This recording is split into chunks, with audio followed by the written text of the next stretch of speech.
السلام علیکم ورحمۃ اللہ وبرکاتہ۔ الحمد للہ رب العالمین والصلاة والسلام علی رسولہ الکریم وعلی آلہ واصحابہ اجمعین، اما بعد۔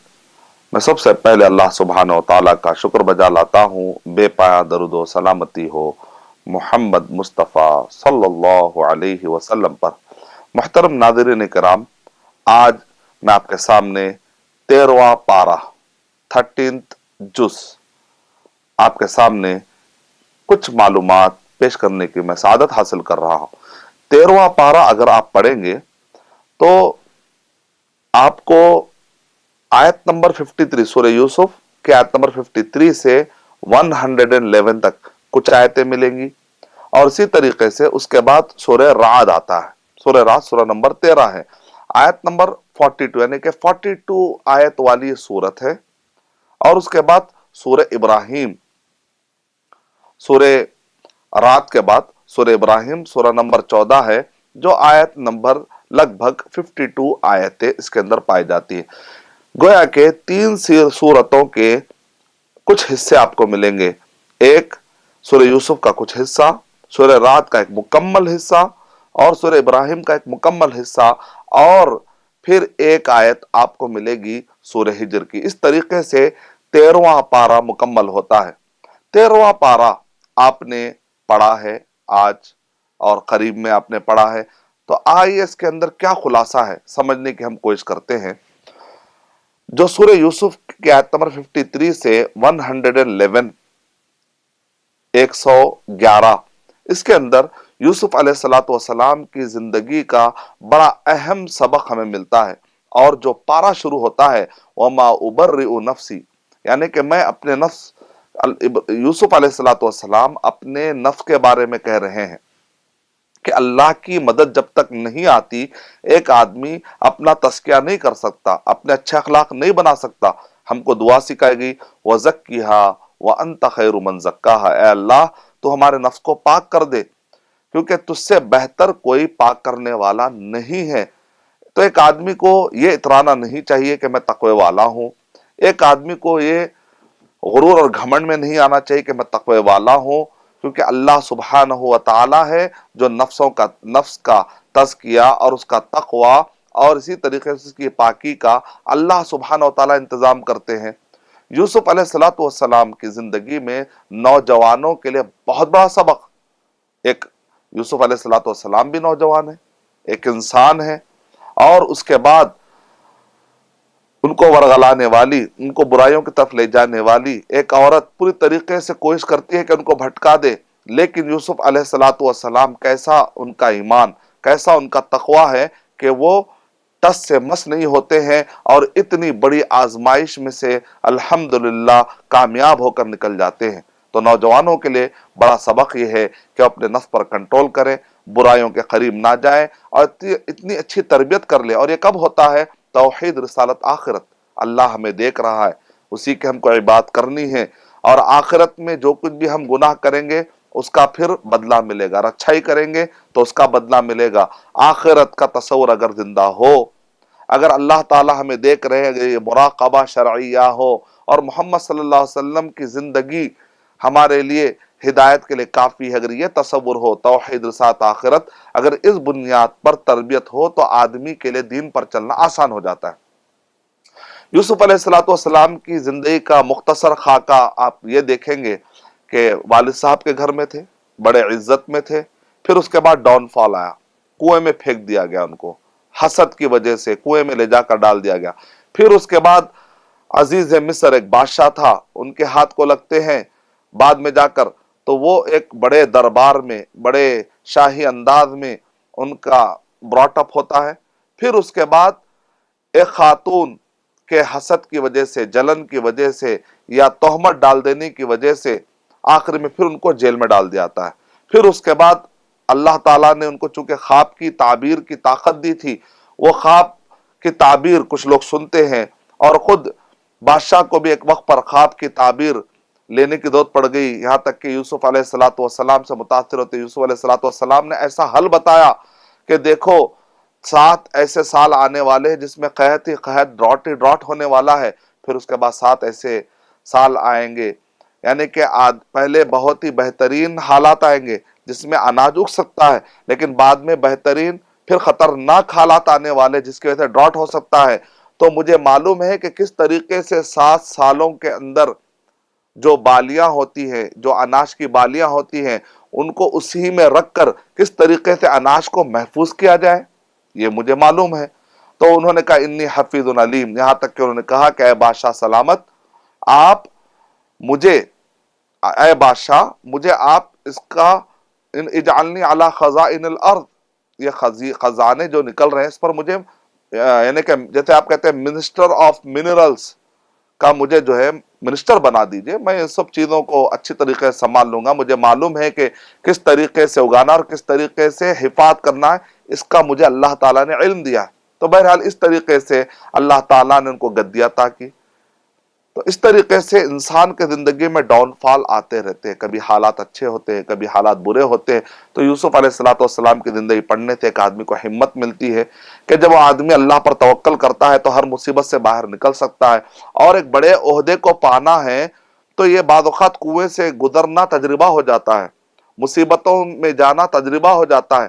ہر جیل میں جانے والا آدمی واقع ظالم ہونا کوئی ضروری نہیں ہے، مجرم ہونا کوئی ضروری نہیں ہے، بعض اوقات تہمت کی وجہ سے، بعض اوقات سامنے والے کی طاقت کی وجہ سے بھی ایک آدمی جیل میں چلا جاتا ہے۔ تو ایسے وقت پر ایک جملہ مشہور ہے، لوگ کہتے ہیں کہ بد ہونا اچھا ہے لیکن بدنام نہیں ہونا چاہیے، لیکن یہ بات غلط ہے۔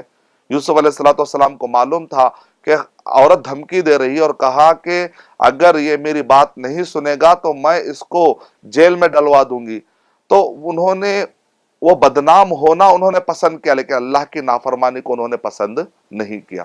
تو ہمارے نوجوانوں کو چاہیے، اور ہمارے بر صغیر کے اندر جو جملے مشہور ہیں کہ بد ایک آدمی جو ہے ہو جائے لیکن بدنام نہ ہو، کیونکہ لوگ سمجھتے ہیں بدنامی سے ڈرتے ہیں، لیکن اندر اندر بد کے کام کرتے ہیں، بدی کام کرتے ہیں، برے کام کرتے ہیں۔ تو یہ غلط نظریہ ہے، غلط سوچ ہے۔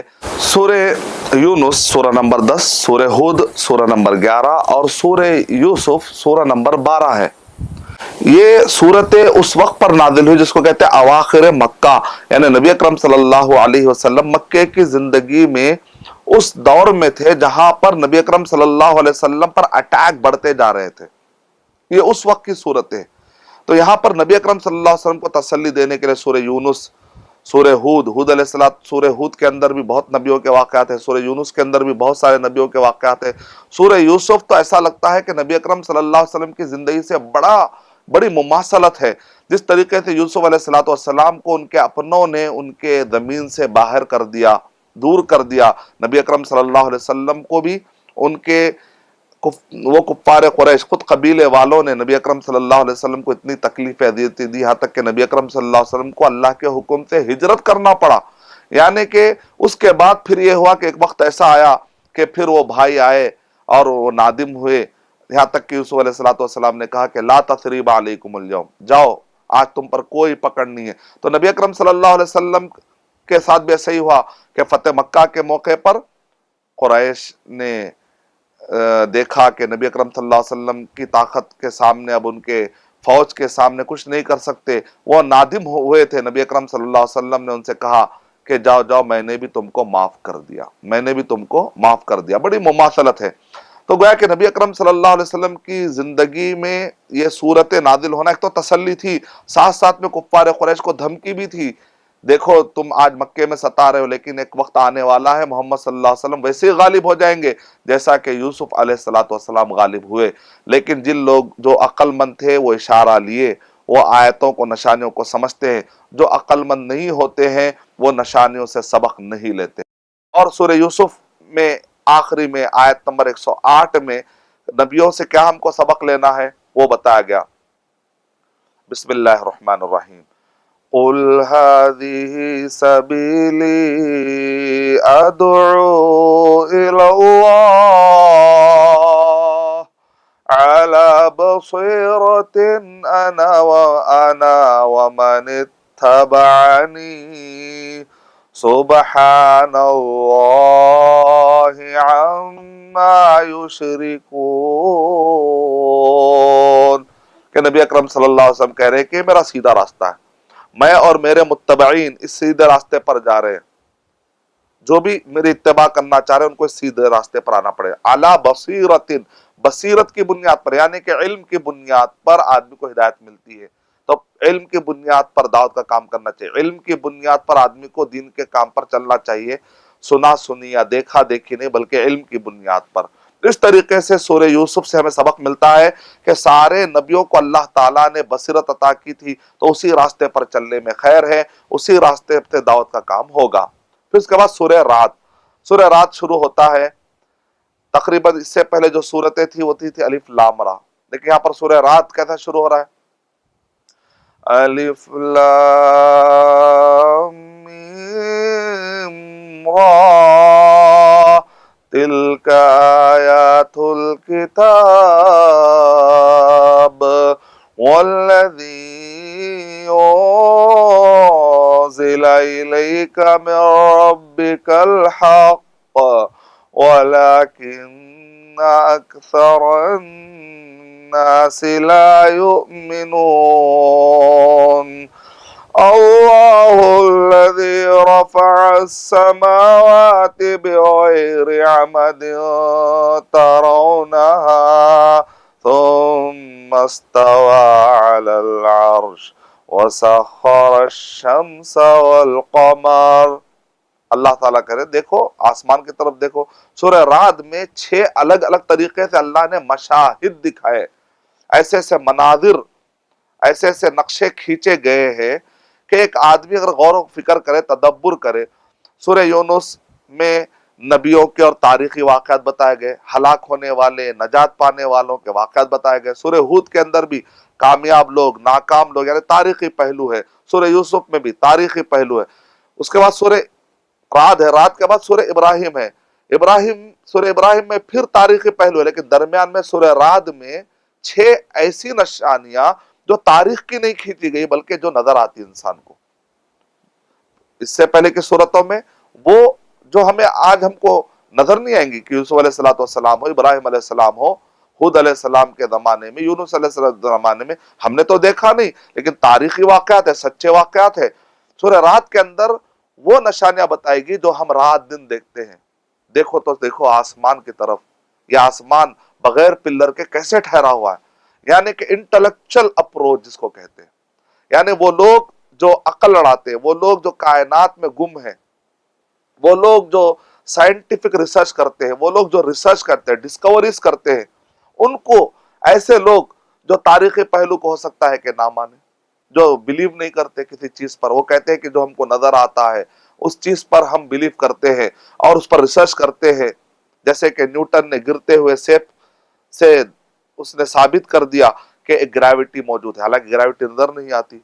ہم سورہ رعد پڑھنے پر بھی یہی سبق ملتا ہے کہ اگر تم یہ سیب کی جگہ پر یہ پوری کائنات کو رکھ کر سوچو، سیب کی بنیاد پر تم یہاں تک پہنچ گئے کہ ایک چیز some thing is there, some thing is, ایک فینومینا ہے، ایک گریوٹی ہے جو نظر نہیں آ رہی، جو انسین ہے، جو ان نون ہے. To approach the unknown thing through the known thing, یہی تو نیوٹن کی تھیوری کا خلاصہ ہے.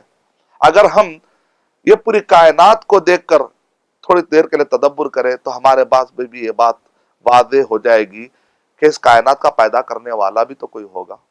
قرآن مجید پڑھتے ہیں تو اس کا آتھر کوئی ہوگا. اور قرآن مجید میں ایسے ایسے سائنٹیفک باتیں ہیں کہ کئی سائنسدان جیسے ولیم کیت مورے ہیں اور اسی طریقے سے جرمنی کا ایک اوشن ڈائیور نے اسلام قبول کیا.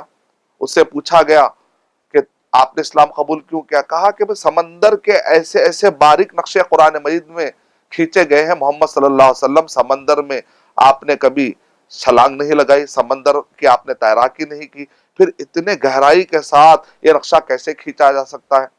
اور ووم آف مدر میں، رحم مادر میں جو بچے کے ساتھ تبدیلیاں ہو رہی ہیں، قرآن مجید میں اتنے نقشے کھینچے گئے ہیں. نبی صلی اللہ علیہ وسلم ایک امی تھے، ڈیزرٹ میں رہنے والے تھے، اور وہ ڈارک ایج جس کو کہا جاتا ہے اس زمانے کے لوگ، آخر اس زمانے میں کیسے رحم مادر کی تبدیلیوں کو بتایا گیا. اس کا مطلب نکلا کہ محمد صلی اللہ علیہ وسلم ایک امی ہوتے ہوئے اپنی طرف سے ایسی کوئی چیز نہیں لکھ سکتے، اس کا مطلب رحم مادر کے اندر جو باریکیاں ہو رہی ہیں، جو تبدیلیاں ہو رہی ہیں، وہ تبدیلیوں کا پیدا کرنے والا اللہ سبحانہ و تعالیٰ ہی نے اس کو اتارا ہوگا۔ تو اس نے کہا کہ اس قرآن مجید پر ہی غور کر کے پتہ چل جائے گا کہ اس کے اندر جو جو نشانیاں ہیں اس سے پتہ چل جائے گا کہ ایک عام انسان اس کو لکھ نہیں سکتا۔ یعنی مطلب یہ ہے کہ آج کے دور میں بہت سارے سائنسدان ہیں جو نیوٹن کی طرح وہ مخلوق کی ڈسکوری کرنا تو جانتے ہیں، لیکن مخلوقات کے ذریعے سے خالق کی ڈسکوری کر نہیں پائے۔ اور اسی طریقے سے پرانے امرؤ القیس نے بھی ایسے ایسے اشعار اس نے لکھے ہیں، ایسا اس نے وصف بیان کیا، ڈسکرپشن دیا ہے گھوڑوں کے بارے میں، لیکن وہ خدا تک پہنچ نہیں سکا۔ اور آج کے دور میں بھی بہت سارے سائنسدان ہیں، وہ ڈسکوری پر ڈسکوری کرتے جا رہے ہیں لیکن خدا تک پہنچ نہیں پا رہے ہیں، خدا کا تعارف، خدا کا انکار کر رہے ہیں۔ یہ اس بات کی علامت ہے کہ تدبر مکمل نہیں، اس بات کی علامت ہے کہ نشانیوں پر غور و فکر مکمل نہیں رہا، یعنی کہ انکمپلیٹ ڈسکوری ہو رہی ہے۔ تو سورہ رات کے اندر جگہ جگہ پر اللہ سبحانہ و تعالیٰ نے نشانیاں بتائی، کیونکہ اس کے اندر جو نشانیاں ہیں، سورہ نحل بھی اس کے بعد آئے گا، جب سورہ نحل پڑھیں گے سورہ نمبر 16، تو اس میں ان نشانیوں کے بارے میں بتایا گیا جو اکثر جانور سے ریلیٹڈ ہے، اکثر وہ نشانیوں کا ذکر ہے جس میں روح پائی جاتی ہے، لیکن سورہ رات کے اندر ان نشانیوں کا ذکر ہے جو بے جان ہے لیکن کائنات میں، یعنی کہ مطلب یہ ہے کہ جس کے اندر روح نہیں ہے، جمادات ہے، اور ایک روح جس کے اندر روح پائی جاتی ہے، وہ جانور، وہ حیوانات کا نقشہ سورہ نحل میں زیادہ ملے گا، جبکہ سورہ رات کے اندر وہ نشانیوں کا ذکر زیادہ ملے گا جس کے اندر روح نہیں ہے، کائنات کی وہ جمادات والی چیزیں جو نظر آتی ہیں۔ آگے پڑھتے ہیں تو اس میں ہے مد الارض وجعل فیہا رواسیا وانہارا، زمین پر غور کرو، دیکھو اس کے اندر پہاڑ ہے، اس کے اندر نہریں ہیں، کس نے بنائی ہوگی؟ اس زمین کے اندر دیکھو، وفی الارض قطع متجاورات وجنات من اعناب وزرع ونخیل وسنوان وغیر سنوان یسقا بماء واحد، ایک پانی سے سیراب ہوتے ہیں، لیکن جب دیکھتے ہیں تو انگور کا مزہ الگ، انناس کا مزہ الگ، وَنُفَضِّلُ بَعْضَهَا عَلَى بَعْضٍ فِي الْأُكُلِ، یہ ترکاری کا مزہ الگ، وہ ترکاری کا مزہ الگ، یہ پھل کا مزہ الگ۔ غور تو کرو کون ہوگا یہ چلا رہا ہوگا۔ تو یہ ہے سورہ رات کا، رات کے اندر ایسے بہت سارے، آخری میں بھی اللہ سبحانہ وتعالیٰ کہہ رہے کہ اللہ یعلم ما تحمل کل انثی وما تغیض الارحام وما تزداد، یعنی رحم مادر کے بارے میں اللہ تعالیٰ کہہ رہے کہ غور و فکر کرو۔ پھر آگے اللہ سبحانہ تعالیٰ کہہ رہے ہیں ان اللہ لا یغیر ما بقوم حتی یغیر ما بانفسہم، اللہ تعالیٰ کسی قوم کو اس وقت تک نہیں بدلتے جب تک کہ وہ قوم اپنے آپ کو نہ بدل لے۔ یعنی مطلب یہ ہے کہ آدمی اپنی طرف سے پہلے ارادہ کرے، اللہ بھٹکاتا اس کو ہے جب آدمی پہلے بھٹکتا ہے۔ فلما زاغوا ازاغ اللہ قلوبہم، جب لوگ ٹیڑے ہوتے تو اللہ ان کو بھٹکاتا ہے، اللہ تعالیٰ جان بوجھ کر کسی کو بھی نہیں بھٹکاتا۔ دوسری جگہ پر یہ تو آیت سورہ صف سورہ نمبر 61 کے آیت نمبر 5 میں اللہ نے کہا۔ سورہ شورى پڑھنے سے پتہ چلتا ہے کہ وَيَهْدِي إِلَيْهِ مَن يُنِيبُ، جو تڑپتا ہے اللہ تعالیٰ اس کو ہدایت دے کر رہتے۔ اس کا مطلب نکلا کہ بندے کو اللہ نے آزادی دی اچھے راستے پر اور برے راستے پر۔ جب تک بندہ نہیں بدلے گا اللہ سبحانہ و تعالیٰ کو کیا پڑی، تو بندے کو اللہ نے آزادی دی ہے، تو آزادی اس کو ہی استعمال کرے گا، صحیح راستے پر آئے گا تو اللہ تعالیٰ اس کو چینج کر دیں گے، اچھے راستے پر لائیں گے۔ لیکن وہ صحیح راستے پر آنا نہیں چاہتا تو پھر اس کو کوئی بدل نہیں سکتا۔ پھر جب سورہ ختم ہو رہا ہے تو وہاں پر بتایا گیا نَأْتِي الْأَرْضَ نَنْقُصُهَا مِنْ أَطْرَافِهَا، یعنی جو کفار قریش ہے، دو معنی ہیں، ایک تو یہ ہے کہ زمین اطراف سے کم ہوتے آ رہے، آج کے سائنسدان کہتے ہیں کہ واقع زمین پر پانی کی سطح بڑھتے جا رہے، ایک وقت آئے گا کہ زمین پر پانی ہی پانی ہو سکتا ہے۔ نتیجے میں دیکھ رہے ہیں آپ ہر جگہ پر کہ لوگ کہہ رہے ہیں کہ بھئی کئی کئی جزیرے ڈوب جا رہے ہیں۔ ایک تو معنی یہ ہے اگر سیدھا سیدھا معنی، دوسرا معنی اگر اس کا معنی لیا جائے تو وہ یہ ہے اے کفار قریش تم دیکھ رہے ہو کہ لوگ کلمہ پڑھ رہے آہستہ آہستہ آہستہ تمہاری گدی جو ہے، وہ تمہاری جو بادشاہت ہے، جو سلطنت ہے، وہ تنگ ہوتے جا رہے، مطلب ہے کہ تمہارے پاس سے لوگ کم ہو رہے ہیں اور محمد صلی اللہ علیہ وسلم کے پاس قافلہ بڑھتے جا رہا ہے۔ یعنی کہ تدبر کرو۔ سورہ ابراہیم اس کے بعد اسی پارے میں سورہ ابراہیم بھی ملے گا۔ سورہ ابراہیم میں اللہ سبحانہ و تعالی نے بڑے اچھے اسباق بیان کیے، نبی اکرم صلی اللہ علیہ وسلم کو تسلی کے لیے سورہ ابراہیم کے اندر شروع میں بہت سارے نعمتیں بتائی گئی ہیں، اور جیسے کہتے ہیں نعمتوں کا شکر اور نافرمانی، ان سب چیزوں کو کا ذکر کیا گیا، اور سورہ ابراہیم اس طریقے سے شروع کیا گیا کہ اس کے اندر بتایا گیا کہ ظلمات سے، تاریکیوں سے نکالنے کے لیے نبی اکرم صلی اللہ علیہ وسلم کو بھیجا گیا۔ یہ ہے سورہ ابراہیم کا خلاصہ، یعنی نبیوں کو جو بھیجا جاتا ہے وہ ہے تاریکیوں سے، انسانیت کو تاریک سے، اندھیرے سے نکال کر اجالے کی طرف لانا۔ یہ ہے قرآن کا مقصد، یہ ہے رسولوں کا مقصد۔